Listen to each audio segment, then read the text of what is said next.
دعوت سخن دینے لگا ہوں۔ عالمی شہرت یافتہ آپ خطیب اہل سنت، خطیب ملت، فخر اہل سنت، مجاہد اسلام، حضرت اقدس حضرت مولانا صاحبزادہ قاضی مطیع اللہ سعیدی صاحب، نعروں کے ساتھ استقبال کیجئے۔ نعرہ تکبیر۔ تاجدار ختم نبوت، تاجدار ختم نبوت، شان صحابہ، شان اہل بیت، علماء حق، علماء دیوبند۔ والصلاة والسلام على من لا نبي بعده لا رسالة بعد رسالتي ولا نبوة بعد نبوتي ولا كتاب بعد كتابي ولا شريعة بعد شريعتي ولا معصوم بعد عصمتي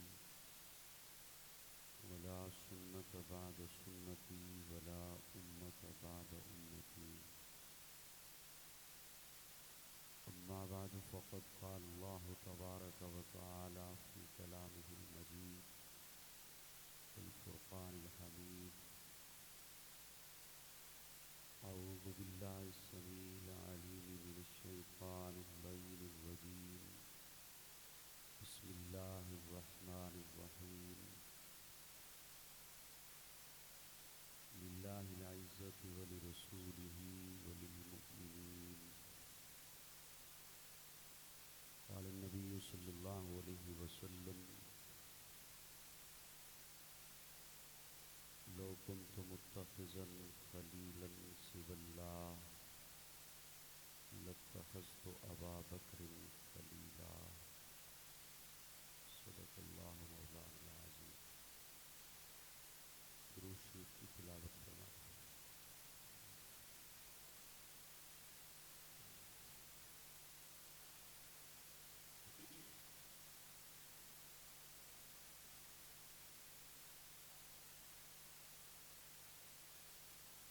قابل صدق عظیم علماء کرام،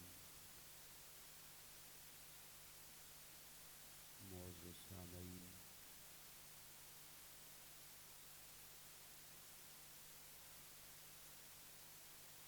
آج غالباً 1.5 برس کے فاصلے پر کبیر والا میں آپ حضرات سے ایک بار پھر گفتگو کی سعادت حاصل ہو رہی ہے۔ میں نے کسی مجبوری کے تحت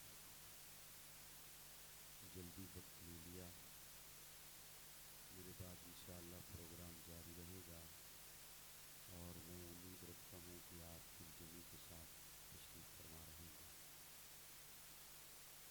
انشاءاللہ۔ تو کہہ دیں میزبان کا غصہ تو تھوڑا سا کم ہو جائے گا۔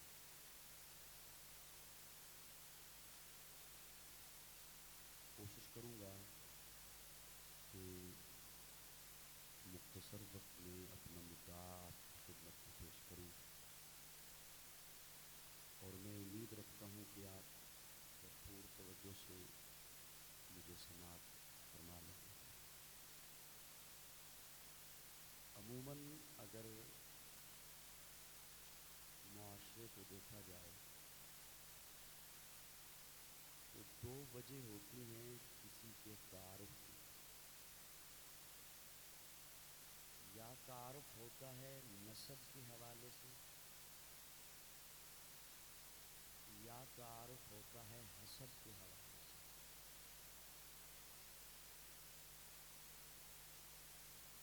بلکہ اسے یوں کہنا چاہوں گا کہ کسی کا نسب اس قابل ہوتا ہے کہ اس سے تعارف کرایا جائے،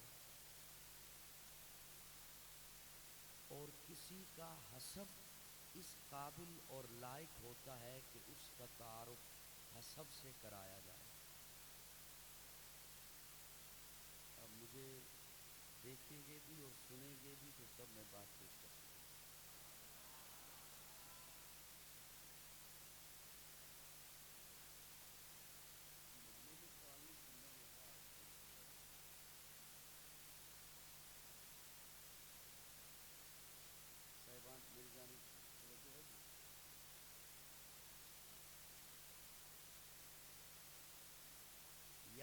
نسب اس قابل ہوتا ہے کہ اس سے تعارف کرایا جائے، اور یا کسی کا حسب اس قابل ہوتا ہے کہ اس سے تعارف کرایا جائے۔ اس لیے کہ کسی کا نسب اچھا ہوتا ہے اور کسی کا حسب اچھا ہوتا ہے۔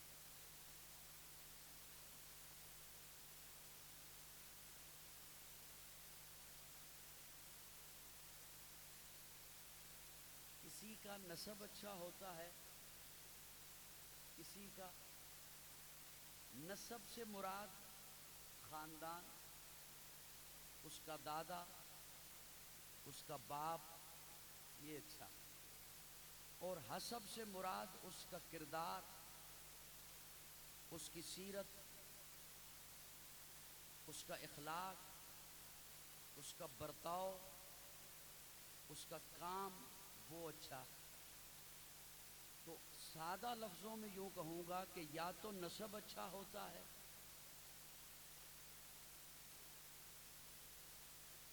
مسلسل پریشان ہو رہا ہوں اس کونے سے،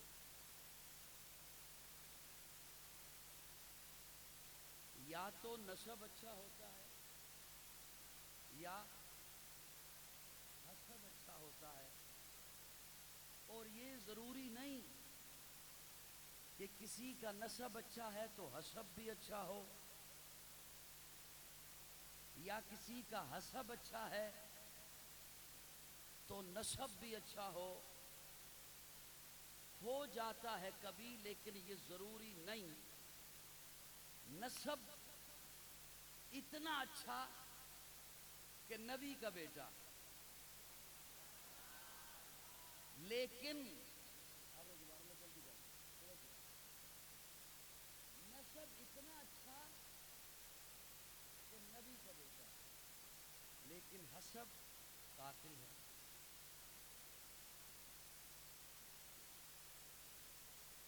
نسب آدم کا بیٹا، لیکن حسب حاسد ہے، قاتل ہے۔ نسب اتنا اچھا کہ نبی کا بیٹا، لیکن حسب مشرک ہے، باغی ہے۔ نسب اتنا اچھا کہ نوح کا بیٹا، لیکن حسب نافرمان ہے، باغی ہے۔ اور ادھر دوسری جانب آئیے، نسب کو کوئی نہیں جانتا کہ نسب کیسا ہے، کہاں سے آیا ہے، لیکن اس کا حسب اتنا اچھا ہے کہ پیارے آقا جبریل سے پوچھتے ہیں مجھ سے پہلے کوئی آیا ہے جنت میں؟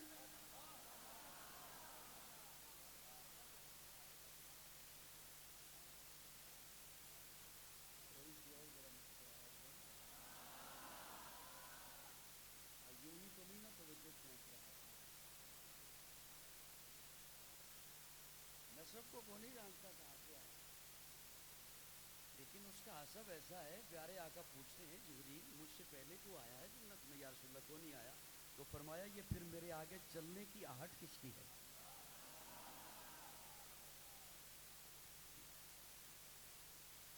حسب اتنا اعلیٰ ہے، اور یہ حسب کیوں اتنا اعلیٰ ہے؟ صاحبان توجہ، بہت ساری باتوں کو سمیٹ کے عرض کروں گا۔ یہ حسب کیوں اتنا اعلیٰ ہے؟ یوں تو دیکھنے میں موٹے موٹے ہونٹ ہیں، آنکھیں اندر کو دسی ہوئی ہیں، چہرے کا رنگ کالا ہے، منہ پہ چیچک کے داغ ہیں، کرتا تار تار ہے، لیکن مصطفیٰ کا یار ہے۔ اس کا حسب اتنا اعلیٰ ہے، اس کا حسب اتنا اونچا ہے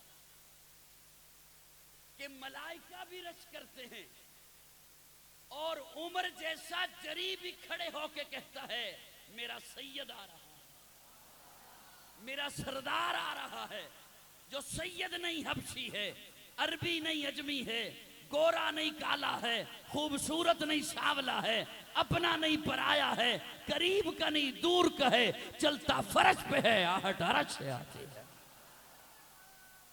یہ نسبت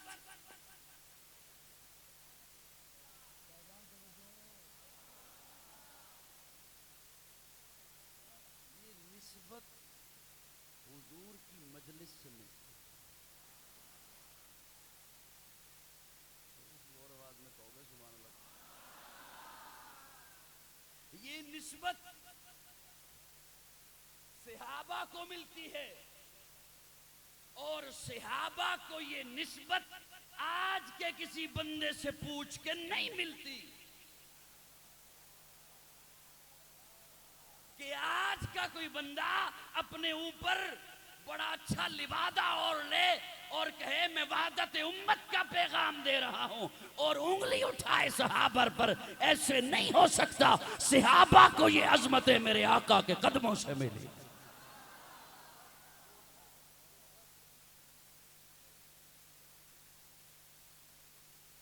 میں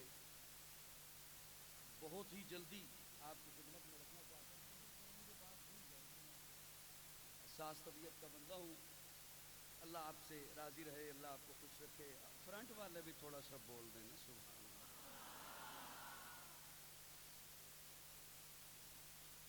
کیا کہنے ہیں صحابہ کے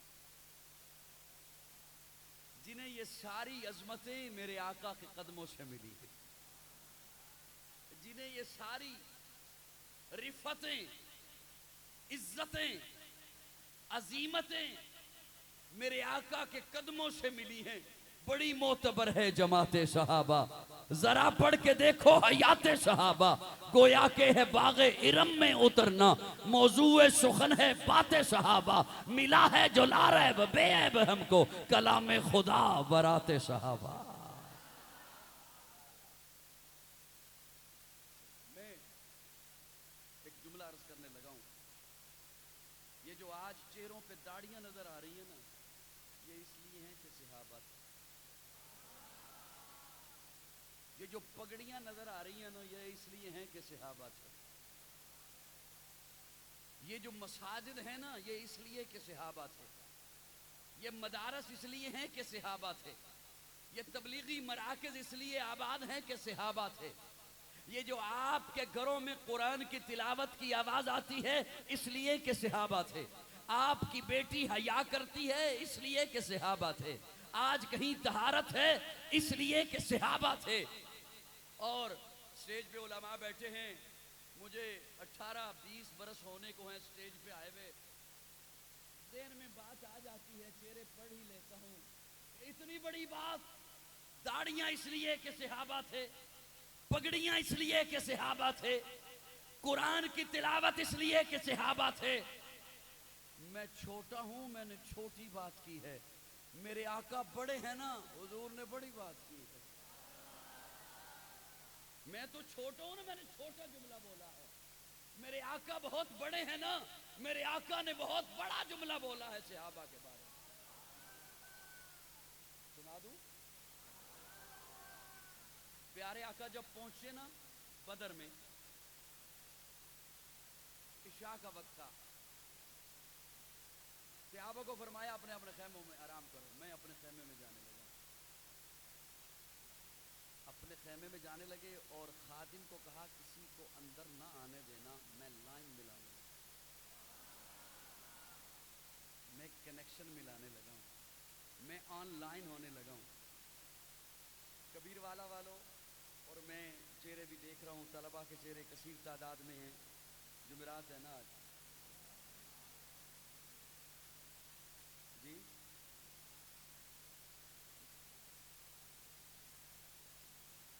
جانی پسند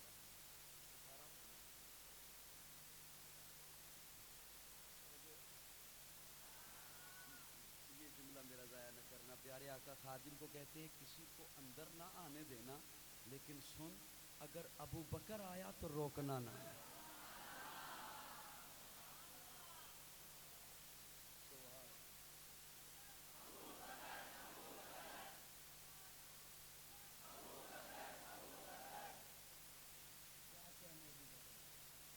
کیا کہنے ابو بکر تیری عظمتوں کے, تیری رفعتوں کے, تیری بلندیوں کے, تیرے عروج کے, تیری بے تکلفی کے. جی چاہ رہا ہے ایک دو جملے کھول ہی دوں, چلو کوئی بات نہیں. ابو بکر کیا کہنے تیری بے تکلفی کے. پیارے آقا فرماتے ہیں کسی کو اندر نہ آنے دینا، ابو بکر آیا تو روکنا نہ. لطف کی بات یہ آئے ہی ابو بکر.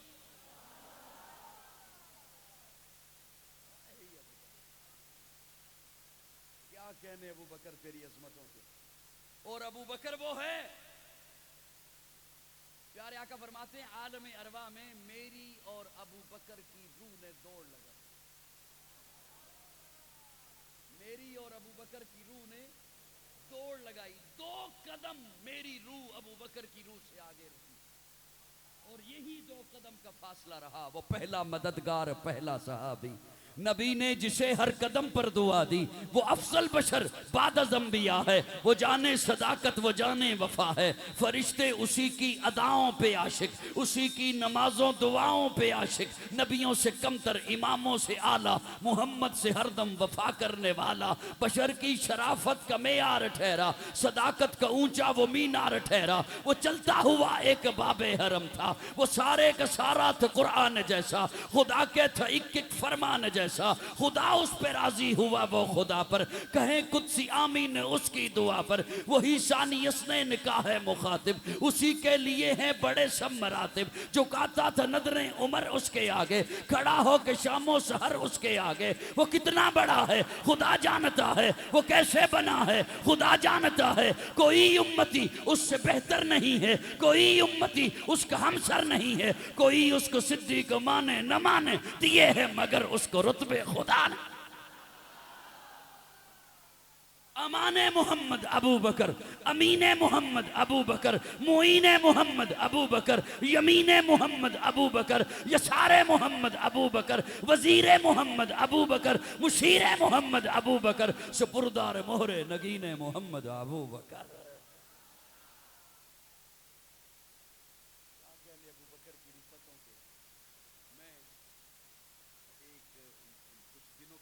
سے ایک بات عرض کر سکتا ہوں. آپ کی جو لائٹ کے پیچھے بیٹھے ہیں وہ تو بڑے مزے میں بیٹھے ہیں، چھپ کے بیٹھے ہوئے ہیں.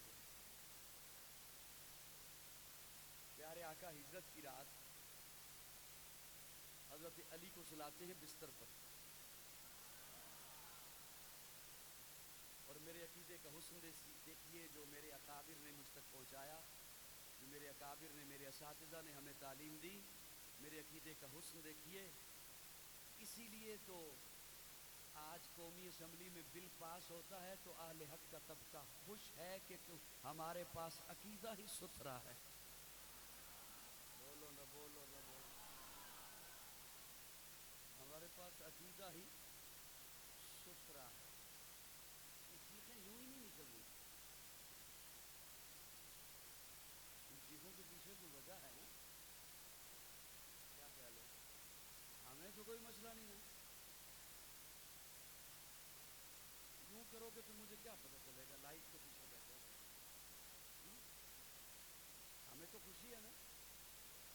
اور میں تو حکام والا کو کہوں گا اور اداروں کی خدمت میں بھی عرض کروں گا، اور بلکہ عوام کو بھی کہوں گا کہ خود سے سمجھ لیجئے نا کہ تکلیف ہے کہاں پر، فساد ہے کہاں پر، بدامنی ہے کہاں پر. اگر جو ناموس رسالت کا بل پاس ہو تو آپ کو تو کوئی مسئلہ نہیں. اگر کسی کو تکلیف ہو تو بات واضح ہے نا کہ یہ توہین کرنا چاہتا ہے رسالت. اگر صحابہ اور اہل بیت کے تقدس کی بات ہوتی ہے تو جسے تکلیف ہو اور وہ بولے کہ صحابہ اور عظمت، صحابہ اور اہل بیت کی عظمت کی بات کیوں ہے، تو اس کا مطلب ہے وہ توہین کرنا چاہتا ہے نا. بعض میرے احباب اور دوست پریشان ہیں کہ یار انہیں حیران ہو رہا ہے، اے فلاں تو بڑا نام تھا. اور آپ نے فیس بک پہ دیکھا ہوگا لکھتے ہیں دلی پیلس بن رہا ہے، دیکھا ہوگا دلی پیلس. یہ کیسے ہو گیا؟ پریشان ہے. اس نے یہ کیوں کہا کہ بل پاس نہیں ہونا چاہیے؟ یہ میرے کچھ احباب پریشان ہیں. میں خوش ہوں، میں ان کی چیزوں پر خوش ہوں، اس لیے کہ اب ہمیں وضاحت نہیں دینا پڑے. سب کے جاؤں آپ کے بولنے پر. اب ہمیں کوئی وضاحت. میں عرض کر رہا تھا پیارے آقا نے حضرت علی کو لٹایا بستر پر. میرے عقیدے کا حسن دیکھیے, میں اسے بھی مانتا ہوں آقا نے جسے بستر پر لٹایا ہے, اور میں اسے بھی مانتا ہوں آقا نے جس کی گود کو اپنا بستر بنایا ہے. میرے عقیدے کا حسن دیکھیے, میں اسے بھی مانتا ہوں آقا نے جسے بیٹی دی ہے, میں اسے بھی مانتا ہوں آقا نے جس سے بیٹی لی ہے. میرے عقیدے کا حسن دیکھیے, میں اسے بھی مانتا ہوں میرا وہ بھی ایمان ہے جو نجف اشرف میں سو رہا ہے, اور میرا وہ بھی ایمان ہے جو روضہ اقدس میں سو رہا ہے. فرنٹ کی سیٹیں تھوڑی دیر کے لیے چینج کرنی پڑیں گی اگر آپ یوں ہی خارج کرتے رہو. میری نظر اتنی بھی کمزور نہیں ہوئی.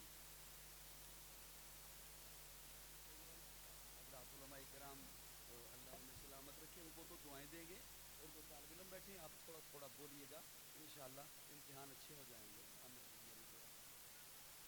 میری دعا رہے گی. صاحبان توجہ توجہ, پیارے آقا پہنچے ہجرت کی رات ابو بکر کے دروازے پر. بولیے کہاں پہنچے؟ جو حضرات گئے ہیں نا مکہ, وہ تو میرے لفظ کو بڑی محبت سے سنیں گے, انہیں لطف آئے گا, اور جو نہیں گئے اللہ انہیں لے جائے. ابو جہل کا گھر تھا. یہ وہ جگہ ہے جہاں ابو جہل کا گھر تھا. اور اس سے تھوڑا سا اوپر آپ بڑھیں, آگے 2 قدم اٹھائیں, آگے آپ کو ایک بلڈنگ نظر آ رہی ہے چھوٹی سی, اس کے اوپر بورڈ لگا ہوا ہے کتب خانے کا. یہ وہ جگہ ہے جہاں حضور کا گھر تھا. اور باب عبدالعزیز سے آپ باہر نکلیں, موجودہ کلاک ٹاور والی جو جگہ ہے اس کی پچھلی جانب مسفلا محلہ, آج بھی اس آبادی کا نام مسفلا ہے. یہ وہ محلہ ہے جہاں ابو بکر کا گھر تھا. پیارے آقا اب دیکھیے ابو جہل کے پڑوس سے نکلے,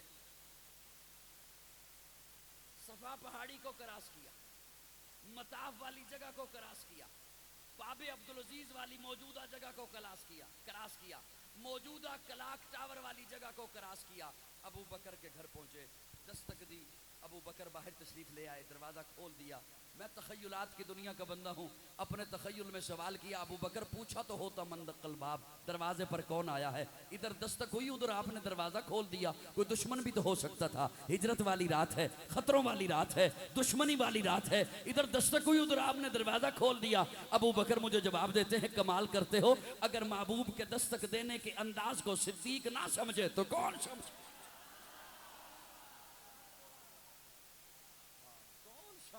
کون سمجھے؟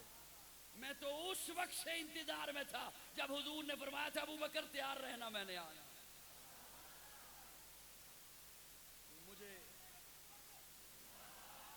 مجھے علماء کرام صاحب ہو جائے, میں طالب علم ہوں تو میری اصلاح فرما دیجیے گا, میں بہت چھوٹا ہوں لیکن میرا ایک اپنا ذوق ہے. میں نے رب سے ایک سوال کیا, اللہ ساری کائنات کو حکم ہے محبوب کے دروازے پر چلو, سو جاؤ. ساری کائنات کو حکم ہے محبوب کے دروازے پر آؤ, اور آج ہجرت کی رات حضور کو بھیجا ہے ابو بکر کے دروازے پر. آج بھی ابو بکر کو الکا ہو جاتا نا کہ تو چل, آج بھی ابو بکر کو کہا ہوتا کہ آپ چلیے محبوب کے دروازے پر. بات تو پھر بھی پوری تھی, بات تو پھر بھی ہونی تھی, سفر تو پھر بھی ہونا تھا. اگر اسی حیرانگی سے مزید 2-4 منٹ بیٹھتے تو پھر میں بات بھول جائے گی. حیرانگی والی باتیں میری میں نے بعد میں کرنی تھی, لیکن آپ وقت زیادہ لے رہے ہیں میرا. اللہ اس رات بھی بھیجا ہوتا محبوب کو نہیں, ابو بکر کو بھیجا ہوتا محبوب کے دروازے پر کہ ابو بکر آپ چلیے. الکا ہو جاتا ابو بکر کے دل پر, آپ چلیے. میرا ذوق ہے اپنا.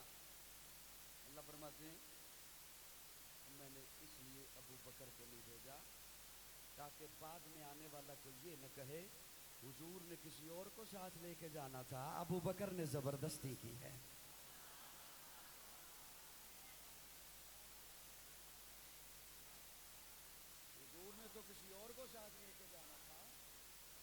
ابو بکر نے اس لیے میں نے کہہ دیا کہ آج بات یوں ہوگی کہ ابو بکر آپ گھر میں رہو، میرا محبوب خود آئے گا. اور ابو بکر کیا کہنے تیری رفتوں کے، کیا کہنے تیری بلندیوں کے. غار ثور کی چڑھائیاں ہیں، 3 کلومیٹر کی چڑھائی ہے. آج بھی ایک جوان بندہ جب یہ چڑھائی چڑھنے لیتا ہے، پانی کی بوتل ساتھ رکھتا ہے، بسکٹ ساتھ رکھتا ہے، کھانے کے لیے چیز ساتھ رکھتا ہے. 2 کی جوڑیاں مل کر جاتی ہیں، کبھی ایک ٹیک دوسرے پہ لگاتا ہے، وہ ٹیک اس پہ لگاتا ہے. ابو بکر کیا کہنے تیری جرتوں کے، کیا کہنے تیری ہمتوں کے. ابو بکر کیا کہنے تیری اداؤں کے. ابو بکر کیا کہنے تیری وفاؤں کے. ابو بکر کیا کہنے تیری دوستی کے. ابو بکر کیا کہنے تیری یاری کے. جب چل رہے ہیں، جا رہے ہیں، جیسے ہی ابو بکر کو محسوس ہوا کہ نبوت کے پاؤں سے خون آ رہا ہے، ابو بکر ہاتھ جوڑ کے عرض کرتے یا رسول اللہ سوار ہو جائیے. پیارے آقا نے یوں دیکھا، ابو بکر کس پہ سوار ہو جاؤں. ادھر آقا نے یوں دیکھا، ادھر ابو بکر جھک گیا، جھک گیا، جھک گیا. اپنے ذوق وچ کہنا چاہنا رب نے بھی کیا ہوئے گا. ابو بکر نیواں ہو، نیواں ہو، مولا کی ہوئے گا. اللہ فرمانے نے ابو بکر تو نیواں ہو، میں تنو اچھا کرا.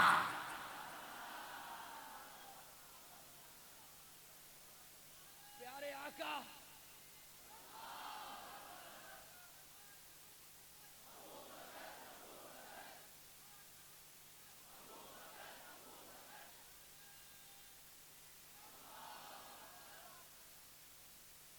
پیارے آقا کندھے پہ سوار ہوئے.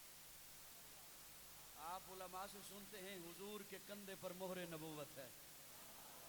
میں کہا کرتا ہوں آؤ قاضی سے ایک جملہ سنو، حضور کے کندھے پر مہر نبوت ہے، ابو بکر کے کندھے پر وجود نبوت.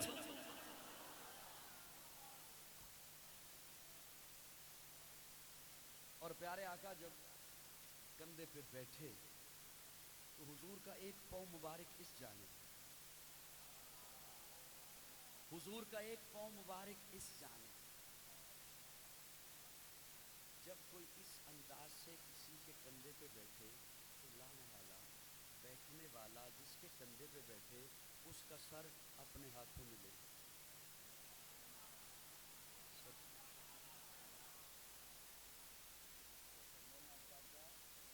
اس کا سر اپنے ہاتھوں میں لے لیتا ہے، پکڑ لیتا ہے سر، یا سر کے اوپر ہاتھ رکھ دیتا ہے. چڑھائی ہے. اور میں تو یوں کہنا چاہوں گا، بات تو یہی ہے نا کہ ابو بکر کا سر حضور کے ہاتھوں میں، لیکن میرا ایک اپنا ذوق ہے، ابو بکر کا دماغ حضور کے ہاتھوں میں، ابو بکر کی سوچ حضور کے ہاتھوں میں. ابو بکر کیا کہنے تیری رفتوں کے. یہ جو سفید ریچھ بیٹھے ہیں یہ جانتے ہوں گے اور میرے لفظ پر انشاءاللہ یہ ہلکا سا سر یوں ہی کر دیں گے. آج سے کچھ عرصہ پہلے تک کہیں کوئی خدا نخواستہ واردات ہو جاتی، چوری کی، ڈکیتی کی، تو کچھ کھوجی لوگ ہوتے تھے جو پاؤں کے نشان ڈھونڈتے. پاؤں کے نشان ابو جہل نے کھوجی بھیجی، پاؤں کے نشان ڈھونڈیے، پاؤں کے نشان دیکھیے کہ وہ دونوں کہاں گئے ہیں. اور وہ ڈھونڈتے ڈھونڈتے آ رہے ہیں. 4 پاؤں 2 بندے ہیں، 4 پاؤں ہیں 2 بندے ہیں، 4 پاؤں ہیں 2 بندے ہیں. ادھر بھی آ جائیے، 4 پاؤں ہیں 2 بندے ہیں. ایک جگہ پہ آ کے رک گئے، حیران ہو گئے، کہتے ہیں آگے 2 پاؤں ہیں 1 بندہ ہے. ہائے ہائے ہائے. اور حضور جو اوپر بیٹھے ہوئے ہیں، اوپر بیٹھے ہوئے، ارے زیادہ پریشان ہونے کی تو ضرورت نہیں. کبیر والا والو یہ جملہ بھی ضائع گیا تو میں دکھ لے کے جاؤں گا. یہ ساری رات میرا سفر جو ہے یہ دکھ میں ہوتا رہے گا. ارے آؤ قاضی کی جانب، قاضی آپ کو ایک منظر دکھائے اور اس پہ دل چاہا تو ساتھ بولیے گا، ورنہ نہ بولے میں تب بھی آپ سے راضی ہوں. جاؤ ایک منظر دکھاؤں. غار ثور کی چڑھائیاں ہیں، ابو بکر کے کندھے پر حضور سوار ہیں. اسی منظر کو تو محبت سے دیکھو تو کہنا پڑے گا. اپنے قدموں سے ایک مٹھی لیتے ہیں مٹی کی،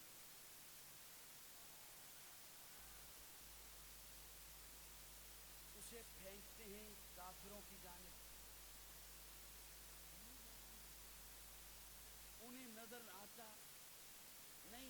حضور ان کے درمیان سے گزر جاتے ہیں، انہیں سمجھ آتی، انہیں نظر آتا. روایت سمجھی یا نہیں سمجھی؟ تو اللہ محبوب کی اس مٹھی مٹھی پھینکنے سے کافروں کی نظروں سے اوجھل کر دیتا ہے. اس اللہ کو یہ کیا حکمتیں ہیں کہ 3 رات غار میں ٹھہرایا چھپانے کے لیے.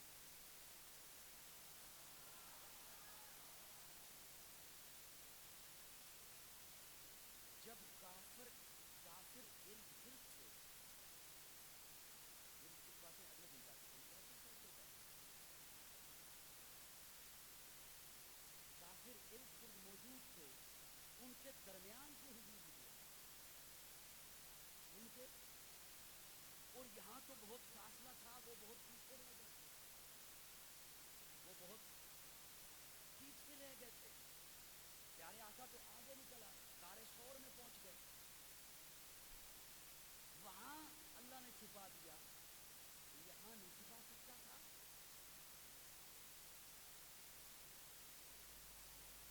اس انتظار میں سویرے مولوی کو پوچھاں گا، انہیں تصدیق کر دیتی کہ سبحان اللہ پڑھیں. یہاں نہیں چھپا سکتا تھا. غار میں 3 راتیں ٹھہرایا، 3 دن ٹھہرایا، اس لیے اب میرا تخیل ہے اسے ضائع کرو گے تو دکھ ہوگا. اس لیے توجہ سے سننا، اس لیے کہ آج کے دور میں آپ اپنی دعا کی قبولیت کے لیے متقی کو ڈھونڈتے ہو. متقی سے دعا کراؤں دعا قبول ہو جائے، ولی سے دعا کراؤں دعا قبول ہو جائے. جسے تو متقی کہتا ہے اس کی دعا قبول ہوتی ہے، جسے رب اتقا کہے، جسے رب اتقا کہے اور وہ دعا مانگے، اللہ النظر الی وجہک، نگاہیں میری ہوں، چہرہ تیرے محبوب کا ہو. صدیق کی یہ دعا رب نے قبول کی، اس لیے محبوب کو 3 راتیں غار میں ٹھہرا دیا.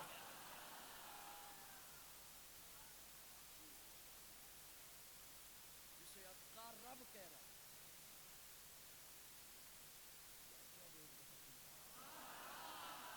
میں یہ بات بہت لمبی ہو جائے گی اور اسے بیان کروں گا تو بات بہت ہی لمبی ہو جائے گی.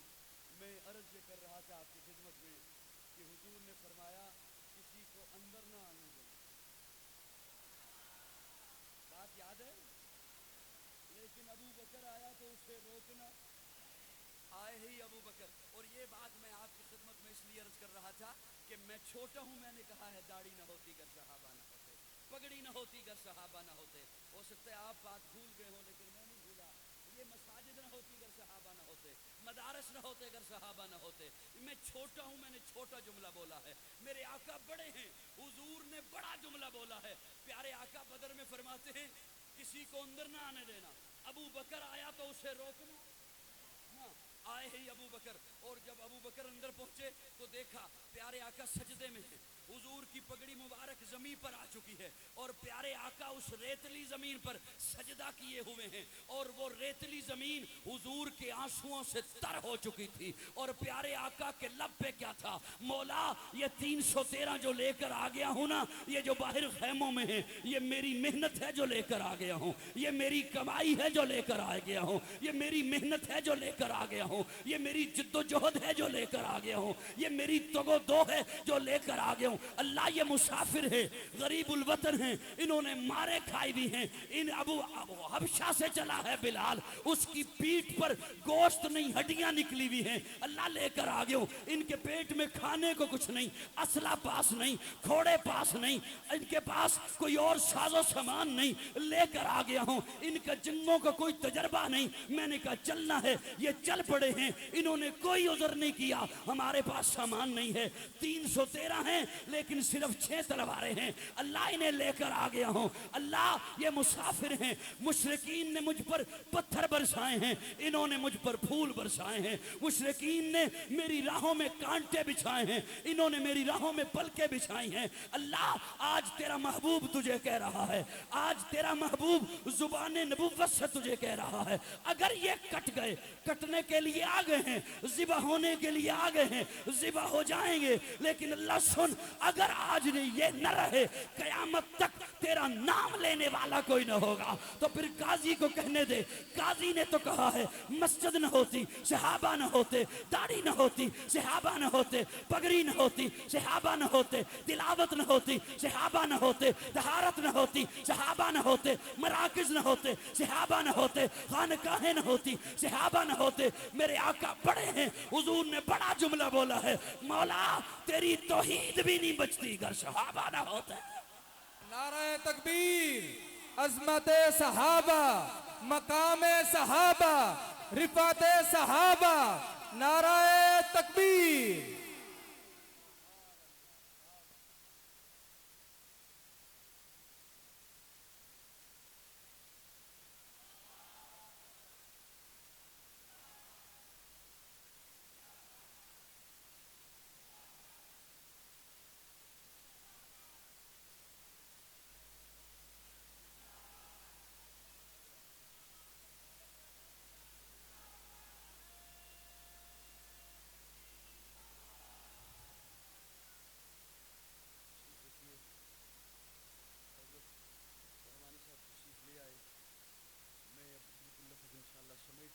میں چھوٹا ہوں، میں نے کہا ہے داڑھی نہ ہوتی اگر صحابہ نہ ہوتے، پگڑی نہ ہوتی اگر صحابہ نہ ہوتے۔ میرے آقا بڑے ہیں، حضور نے بڑا جملہ بولا ہے، حضور نے بڑا جملہ ارشاد فرمایا ہے۔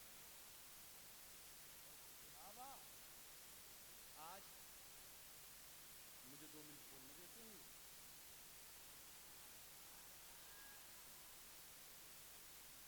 میں نے عرض کیا کہ اس دل پہ اعتراض وہ کر رہا ہے جو چاہتا ہے توہین کرنا، اور بات واضح ہو چکی ہے، اب تو بات واضح ہو چکی ہے، اور اعتراض ہے کیا کہ میں بتاؤں گا کہ صحابی کون ہے، تیری کیا حیثیت ہے، کیا پکی بس ہو گا۔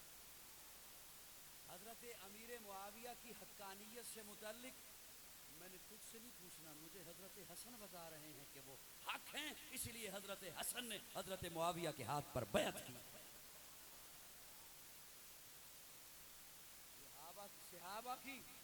صحابہ کی حقانیت پر حضرت حسن کے اقوال دلیل ہیں۔ اور میں ایک اور جملہ عرض کرنا چاہتا ہوں، بعض دفعہ ہمارے ہاں بھی افضلیت کی بات چھڑ جاتی ہے کہ کون افضل ہے، میں اس میں اپنا مدعا آپ کی خدمت میں رکھنے چلا ہوں کہ اس بحث میں کیا جانا کہ ابو بکر افضل ہیں، عمر افضل ہیں، عثمان افضل ہیں یا علی افضل ہیں، اور جزوی فضیلت کے نام پر بات ہو تو جزوی فضیلتیں تو اللہ رب العزت نے اپنے محبوب کے یاروں کو اتنی عطا فرمائی ہیں کہ میں تعدیث بن نعمت کے طور پہ عرض کروں، ذالک فضل اللہ یؤتی من یشاء، کہ اللہ نے حضرت ابو بکر کو اتنی جزوی فضیلتیں دی ہیں، جزوی، کہ میں کہہ سکتا ہوں وہ بیان کر کے یہ عمر کو نہیں ملی، عثمان کو نہیں ملی، علی کو نہیں ملی۔ ایسے ہی حضرت عمر کی جزوی فضیلتیں بیان کر کے کہا جا سکتا ہے یہ ابو بکر کو نہیں ملی، عثمان کو نہیں ملی، علی کو نہیں ملی۔ ایسے ہی حضرت عثمان کی جزوی فضیلتیں بیان کر کے کہا جا سکتا ہے یہ ابو بکر کو نہیں ملی، عمر کو نہیں ملی، علی کو نہیں ملی۔ ایسے ہی حضرت علی کی جزوی فضیلتیں بیان کر کے کہا جا سکتا ہے یہ ابو بکر کو نہیں ملی، عمر کو نہیں ملی، عثمان کو نہیں ملی۔ قوم کو مبہم باتوں میں کیوں ڈالنا؟ یاد رکھیے، قوم کو بتائیے جو ترتیب خلافت کی ہے وہی ترتیب افضلیت کی ہے۔ حضرت ابو بکر اس لیے خلیفہ نہیں بنے، اس لیے افضل نہیں ہے کہ خلیفہ بنے ہیں، ابو بکر افضل ہونے کی وجہ سے خلیفہ بنے ہیں۔ ابو بکر کی افضلیت اساس ہے، بنیاد ہے، افضل ہیں اس لیے خلیفہ بنے ہیں، خلیفہ ہونے کی وجہ سے افضل نہیں ہیں۔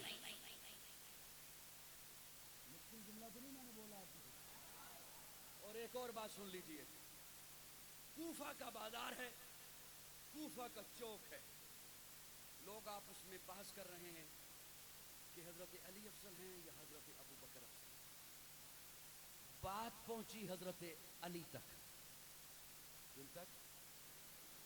حضرت علی تک، کہ آپ کے بارے میں بحث ہو رہی ہے کہ آپ افضل ہیں یا ابو بکر افضل ہیں، تقابل کیا جا رہا ہے۔ حضرت علی تشریف لائے، مرکزی جامع مسجد کوفہ کے منبر پر بیٹھے، جلوہ فروز ہوئے، لوگوں کو اکٹھا کیا اور فرمایا سن لو، میں نے رسول اللہ کی زبان سے سنا ہے کہ امت میں سب سے افضل ابو بکر ہے، پھر عمر ہے۔ یہ سنانے کے بعد حضرت علی فرماتے ہیں یہ میں نے آپ کو بتا دیا، اگر میں نے یہ پہلے بتایا ہوتا، اس کے بعد آپ بحث کرتے تو میں آپ کو کوڑے مارتا۔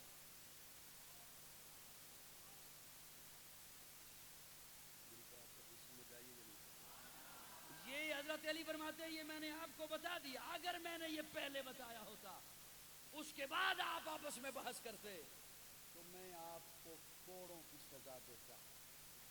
حضرت علی کے بیٹے ہیں حضرت محمد بن حنفیہ، وہ اپنے بابا علی سے پوچھتے ہیں کہ کون افضل ہے؟ حضرت علی فرماتے ہیں امت میں سب سے افضل ابو بکر ہے۔ پھر کون افضل ہے؟ فرمایا عمر ہے۔ اللہ رب العزت ہمیں صحابہ کے دامن سے وابستہ رکھے، اللہ رب العزت ہمیں اہل حق کے ساتھ وابستہ رکھے، اور جن کے لیے قرآن گواہیاں دے رہا ہے اللہ ہمیں ان کے ساتھ رکھے جنہیں قرآن التائبون کہہ رہا ہے، الحامدون کہہ رہا ہے، السائحون کہہ رہا ہے، الراکعون کہہ رہا ہے، الساجدون کہہ رہا ہے، والذین معا کہہ رہا ہے، اشداء علی الکفار کہہ رہا ہے، رحماء بینہم کہہ رہا ہے، تراہم رکعان سجدا کہہ رہا ہے، لقد رضی اللہ کہہ رہا ہے۔ جنہیں اللہ کہہ رہا ہے، بس صرف ایک جملہ آپ کے حوالے کر کے رخصت ہو رہا ہوں۔ اللہ فرماتے ہیں کتب فی قلوبہم الایمان۔ کوئی تاریخ دان نہیں کہہ رہا، کوئی رائٹر نہیں کہہ رہا، کوئی خطیب نہیں کہہ رہا، کوئی مفسر نہیں کہہ رہا، کوئی محدث نہیں کہہ رہا، اللہ کہہ رہا ہے کہ میں نے ان کے دلوں پہ ایمان، ان کے دلوں پہ جو جملہ بولنا چاہتا تھا بس وہ بول کے آخری جملہ ہے انشاءاللہ۔ اللہ فرماتے ہیں میں نے ان کے دلوں پہ ایمان لکھ دیا ہے۔ ایمان آپ کے دل میں آ جائے، آپ کا دل روشن کہ نہیں؟ آپ کا دل خوبصورت، جس کے سینے میں ایمان آ جائے اس کا سینہ خوبصورت ہو جاتا ہے۔ اللہ ایک تخیل میں سوال کر رہا ہوں، اللہ جب آپ نے صحابہ کے دلوں پہ ایمان لکھا تو اب وہ دل کیسے لگے؟ اللہ فرماتے ہیں وَزَيَّنَهُ فِي قُلُوبِكُمْ، میں نے جب صحابہ کے دلوں پہ ایمان لکھا تو اب ایمان روشن ہو گیا، اب ایمان مزین ہو گیا، اب ایمان کو خوبصورتی عطا ہو گئی۔ اللہ رب العزت صحابہ کے دامن سے وابستہ رکھے۔ آخر دعوانا الحمد